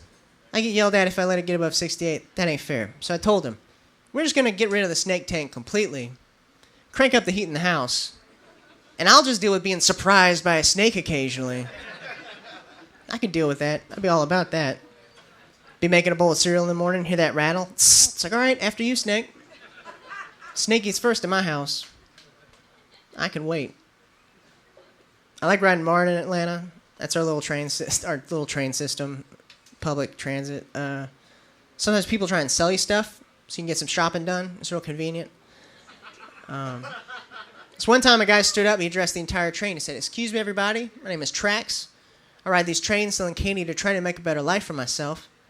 I'm not robbing. I'm not killing. I'm just on this train candy dealing. Which I hear that. I think that's a pretty solid pitch. I hear rhymes. I know this guy's selling. I'm on board. But then I thought for another second, I was like, that sounds like a veiled threat to everybody else on the train. I'm not robbing right now. I'm not killing right now. I'm just on this train candy dealing. So what's it going to be? Kit Kat or blood on your hands? I gave you a choice, sir.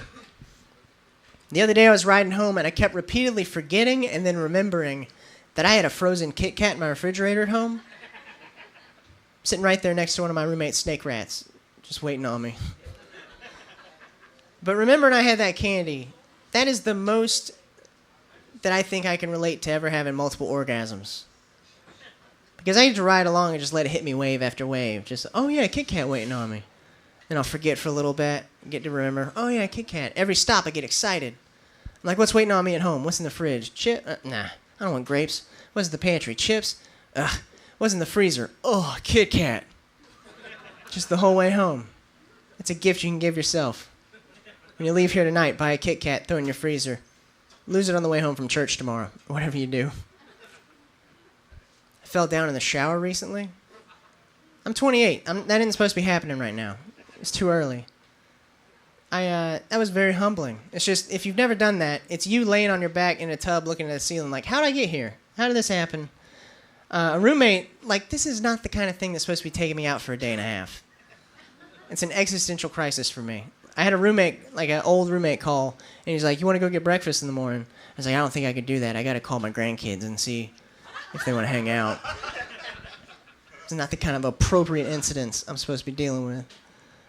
I want to tell y'all. I'm getting older. I don't like that. I'm not one of these people in the 20s who's like, I'm getting old. I'm really old. I don't mean that. I mean, when you mess up when you're young, everybody gets to be baffled by it. Like, your parents get to go like, we don't know what he was thinking. And you get to go, I don't know. It was a mistake. But if you do the same thing wrong over and over, you're eventually like, oh, this is who I am and I know why.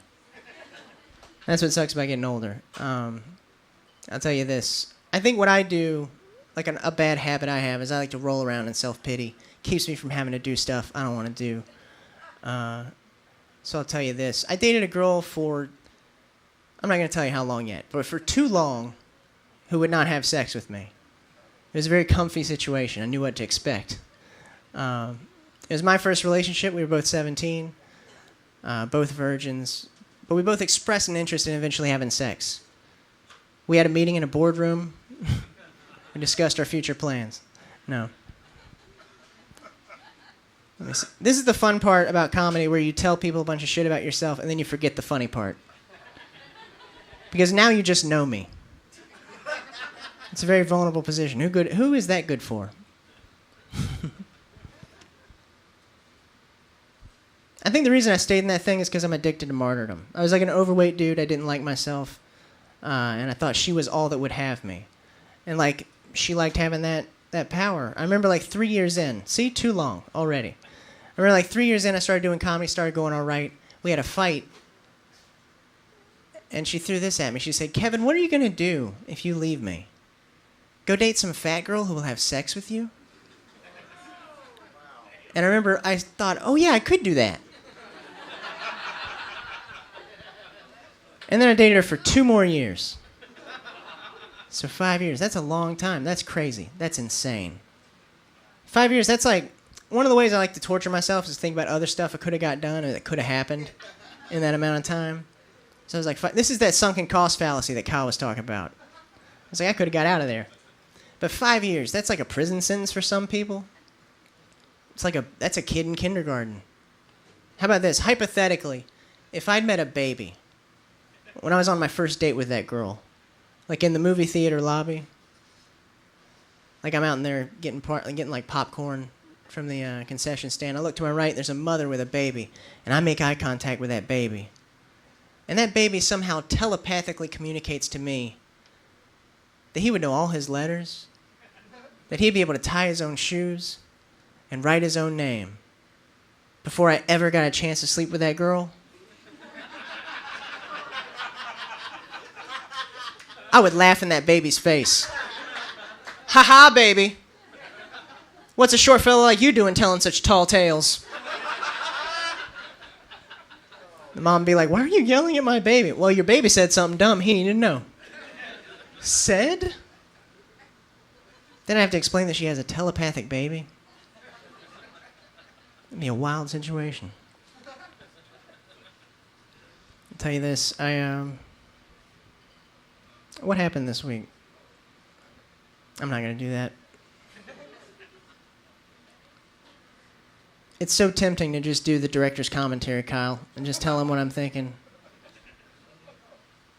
What do you do for a living, sir? You make shoes? That's awesome. Are you like a straight-up cobbler? Yeah?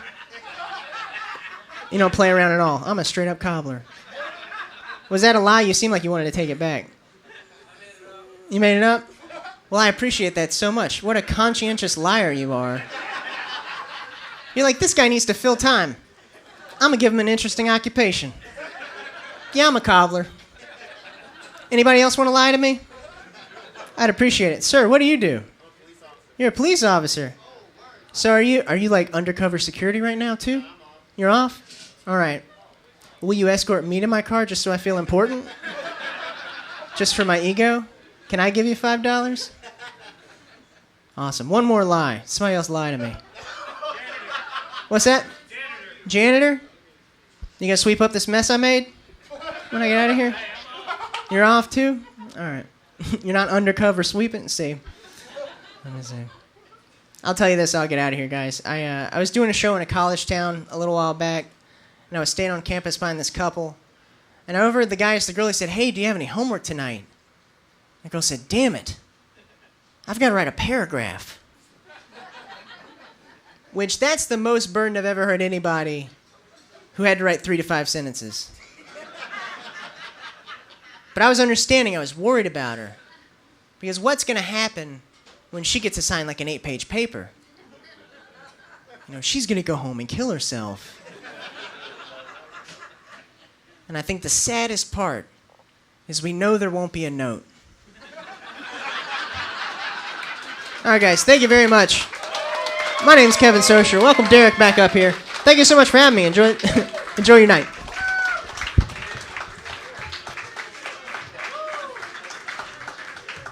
That was Kevin Saucier, everyone. Give it up. Oh my God, that was very funny. Well, thank you for coming to Comedy Planet. We do this every first Saturday of the month. Hope you had fun. Now, make sure you guys stick around because we have a DJ coming up. The bar is still open. Come out and have a drink. All right, thank you. Lucky said, thanks for coming to Comedy Planet. We do this once a month.